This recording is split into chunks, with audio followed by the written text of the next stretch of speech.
ఇంత ఘోరమైన పరిస్థితి అంటే ఈరోజు హైదరాబాద్ నగరం రోజు రోజుకి హైదరాబాద్కి ఇమేజ్ పడిపోతా ఉంది. అసలు ఇప్పటికే అసలు వరల్డ్ క్లాస్ సిటీగా మంచిగా అసలు ఎంత పెద్ద ఎత్తున రియల్ ఎస్టేట్ వ్యాపారం జరుగుతూ ఉండనంటే ఈరోజు వేరే నగరాల నుంచి వేరే రాష్ట్రాల నుంచి వచ్చి పెద్ద ఎత్తున ఇక్కడ మనకి అనేక ప్రాజెక్ట్స్ వచ్చినాయి. కానీ వీళ్ళు వచ్చిన 7 నెలల నుంచి వారు కొత్త అనుమతులు ఇవ్వకపోగా పాత అనుమతులకు వచ్చినానికి ఇబ్బంది పెట్టే పరిస్థితి ఉంది. రోజు హైదరాబాద్లో ఇప్పటికే రియల్ ఎస్టేట్ ఎవరు చిన్న, ఎందుకంటే తెలంగాణ రాష్ట్రం అంతా కూడా రాష్ట్రానికి హైదరాబాద్ గుండెకాయ, 1 కోటి జనాభా ఉంటారు.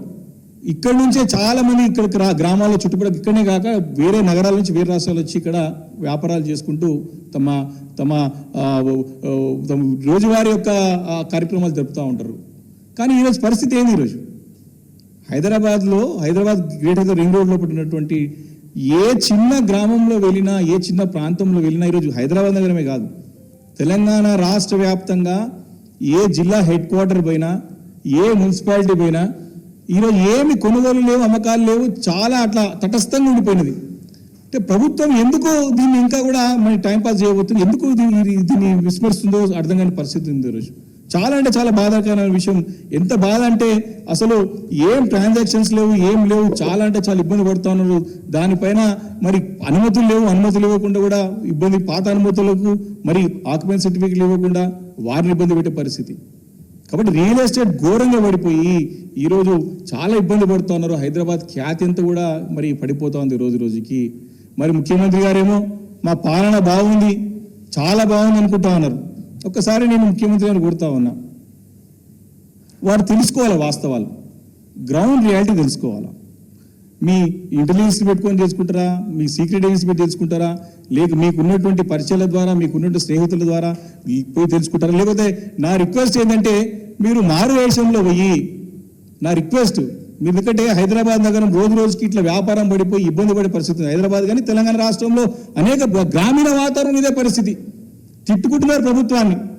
ఎంతమంది కేసీఆర్ ఏముండారా, ఏం చేసినా మాకు అన్ని టైంకి వస్తుండే, కరెంట్ మంచిగా ఉండే, నీళ్లు మంచిగా ఉండే, ఏమో టైం పెన్షన్లు వస్తుండే, అన్ని ఇచ్చిండు, అన్ని వస్తుండే, రైతులు అన్నీ వస్తుండే, ఇదేం కర్మరా ఏం బాధపడుతుంది. ఒక్కసారి నా రిక్వెస్ట్ ఏంటంటే రేవంత్ రెడ్డి గారిని మారువేషంలో గ్రామీణ వాతావరణం కొంచెం పోయిరండి, హైదరాబాద్ చుట్టుపక్కల పోయిరండి, జస్ట్ పోయి చూసి వస్తే మీకు తెలుస్తుంది, ఎవరేమనుకుంటారో తెలుస్తుంది. మా బాధ ఏంటంటే అధికారం ఉంటుంది, పోతుంది, అది ఇబ్బంది లేదు. కానీ ప్రజలకు ఇబ్బంది కలగకుండా నగరానికి ఒక ఇమేజ్ పెంచే విధంగా మీరు ప్రయత్నం చేయాలి తప్ప దిగజార్చే ప్రయత్నం జరుగుతూ ఉంది. మీరు చేసే పనుల ద్వారా దుష్పరిణామాలు ఇవన్నీ కూడా ఇవి రిజల్ట్స్ వస్తూ ఉన్నాయి. కాబట్టి దీన్ని మీరు దృష్టిలో పెట్టుకోవాలని చెప్పి కోరుతా ఉన్నా. ఈరోజు లా అండ్ ఆర్డర్ కూడా మీరు పెట్టుబడులకైతే అగ్రగామి ఉండే హైదరాబాద్ నగరం.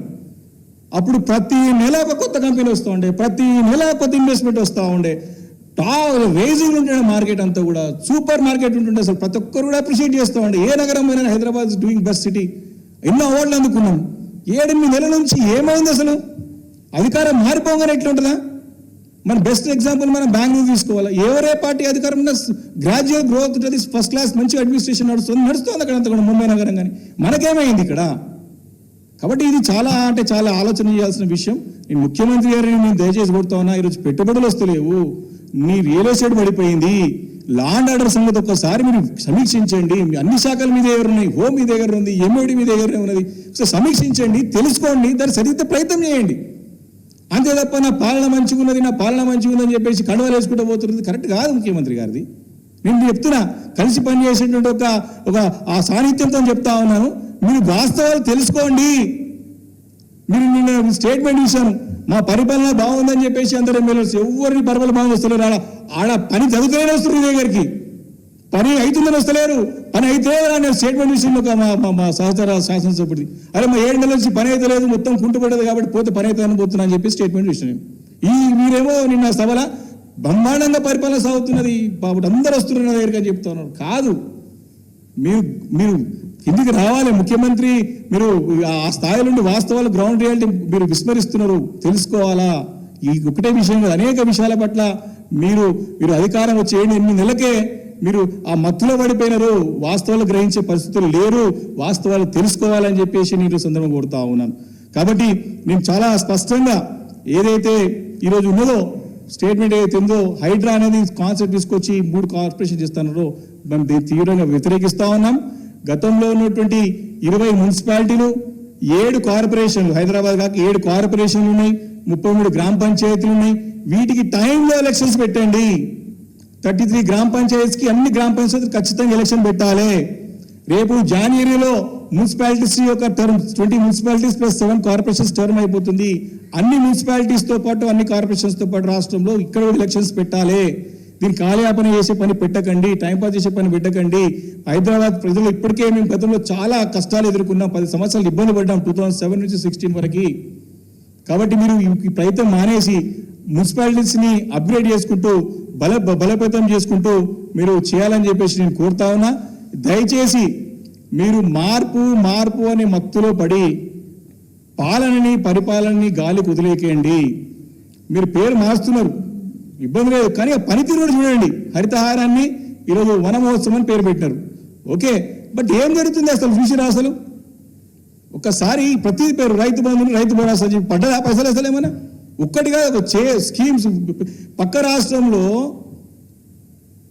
ఒకటే ఫస్ట్ రాగానే రిట్రోస్పెక్టివ్తో పాటు పెన్షన్ ఇచ్చినారు, 4,000 రూపాయలతో పాటు 3 యాడ్ చేసి పెన్షన్ ఇచ్చినారు. అక్కడ రాష్ట్రం కంపేర్ చేస్తున్నారు, బ్రహ్మాండంగా జరుగుతుంది పక్క రాష్ట్రంలో, మనకేమవుతుంది రియల్ ఎస్టేట్ అందరూ కూడా అక్కడ పోతామంటారు. అక్కడ లేదు ఏం లేదు, పోతానికి రెడీ అవుతున్నారు. కాబట్టి ఇవన్నీ కూడా ఆలోచన చేసి వాస్తవాలు గ్రహించి మరి తప్పుడు నిర్ణయాలు తీసుకోకుండా దీనిపైన ఒక్కడికి 10 సార్లు అధ్యయనం చేసి మరి మనకు ఉన్నటువంటి ప్రస్తుతం మున్సిపాలిటీస్ మరి మొన్ననే రీసెంట్గా ఫామ్ అయినాయి కాబట్టి వాటిని బలోపేతం చేయండి. కార్పొరేషన్స్ మున్సిపాలిటీస్ని వాటిని ఎంకరేజ్ చేయండి. సో దట్ ఫ్యూచర్లో మళ్ళీ మీరు కార్పొరేషన్ పెద్ద చేయాలంటే మర్జ్ చేయాలంటే కూడా వారికి ఆ స్తోమత ఉండాలా, వారికి ఆ పేయింగ్ కెపాసిటీ, ట్యాక్స్ కట్టే కెపాసిటీ రావాలా. కాబట్టి ఇవన్నీ జరగాలంటే ఈ అనుభవాలన్నీ కూడా దృష్టిలో పెట్టుకొని దయచేసి చేయాలా. దయచేసి సినిమా చూపించే పని బంద్ చేయండి. కొత్తగా 3D సినిమా ఏం స్క్రీన్ లేకుండా ఏం లేకుండా ఇక ముఖ్యమంత్రి గారు మాటలు చెప్తా ఉంటే కల్కి సినిమా పనికిరాదు. మనకి కల్కి సినిమా పనికిరాదు, ఏ 3D సినిమా పడితే అద్దం చూసే అవసరం, అద్దం లేకుండా 3D మూవీ చూపిస్తున్నాడు. న్యూయార్క్ సిటీ చేసేస్తా అంటాడు, మహేశ్వరంలో పోయి న్యూయార్క్ సిటీ చేసేస్తాడు. న్యూయార్క్ సిటీ 200 సంవత్సరాలు పట్టింది కట్టనికి. న్యూయార్క్ సిటీ తలదన్నే విధంగా మహేశ్వరంలో సిటీ చేస్తా అంటాడు. మళ్ళీ ఇంకోటి ఏంది, శంషాబాద్లో మెడికల్ టూరిజం ల్యాబ్ పెడతాడు, మెడికల్ టూరిజం హబ్ పెడతా అంటారు. ఏం చేస్తారు మెడికల్ టూరిజం? శంషాబాద్ ఎక్కడ చేస్తారు? 3వది వచ్చి రాజకొండలో ఫిలిం ఇండస్ట్రీ కడతాడు. అంటే సినిమా తీయకుండానే సినిమా అంటే ఈ మామూలు సినిమా కూడా 3D మూవీ చూపిస్తున్నాడు, 3 డైమెన్షన్ మూవీ మనకు చూపిస్తున్నాడు. ఎట్లుందంటే ముఖ్యమంత్రి గారి ఉట్టికెక్కలేని వాడు స్వర్గానికి ఎగిరినట్టుంది. కాబట్టి గ్రౌండ్ రియాలిటీ తెలుసుకోండి. మేము గతంలో తీసుకున్న పనులు పూర్తి చేయండి. ఒక ఫ్లైఓవర్ ఓపెన్ చేయడానికి ఇబ్బంది పడుతూ ఉన్నారు. కాబట్టి దయచేసి గతంలో ఎన్నో ప్రభుత్వాలు వచ్చినాయి పోయినాయి. గతంలో చంద్రబాబు నాయుడు గారు ముఖ్యమంత్రి ఉన్నప్పుడు ఒక కాన్సెప్ట్తో వచ్చినారు, తర్వాత రాజశేఖర రెడ్డి గారు కొన్ని కంటిన్యూ చేశారు, తర్వాత మేము వచ్చి ఇంకా నెక్స్ట్ లెవెల్ తీసుకుపోయినాం, హైయర్ లెవెల్ తీసుకుపోయినాం. దాన్ని టాప్ సిటీగా బ్రాండ్ ఇమేజ్ తీసుకొచ్చినాం, పెట్టుబడులకి ఒక స్వర్గధామంగా తయారు చేసాం హైదరాబాద్ నగరాన్ని. మీరు నెక్స్ట్ లెవెల్ తీసుకోమండి. మరి ప్రజలు హర్షిస్తారు తప్ప ఎంతసేపు మార్పు ఆనవాళ్ళు ఉండొద్దు. ఇది మంచి పద్ధతి కాదు, మంచి పరిణామం కాదు. ప్రజాస్వామ్యంలో this is not a good practice. కాబట్టి మీరు పరిపాలన పైన దృష్టి పెట్టి హైదరాబాద్ ఇమేజ్ కాపాడుతూ అటు రాష్ట్రాన్ని కూడా ముందు తీసుకెళ్లే ప్రయత్నం చేయాలి తప్ప మీరు ఇవన్నీ మానుకొని అందరి యొక్క అభిప్రాయాలు తీసుకొని అందరి అనుభవం ఉన్నటువంటి నాయకులు కానీ అధికారుల యొక్క మీరు ఒపీనియన్ తీసుకొని మీరు స్టెప్స్ చేయాలని చెప్పి కోరుతా ఉన్నాను. బట్ ఈ రైట్ టైం ఇప్పుడైతే ఇమీడియట్గా మాత్రం ఈ హైడ్రా అనేది పెట్టండి, మీరు పేరు మార్చి పెట్టండి, కానీ మర్జింగ్ది మాత్రం మేము తీవ్రంగా వ్యతిరేకిస్తున్నామని చెప్పి ఈ సందర్భంగా మనవి చేసుకుంటూ థ్యాంక్ యూ. సెలవు.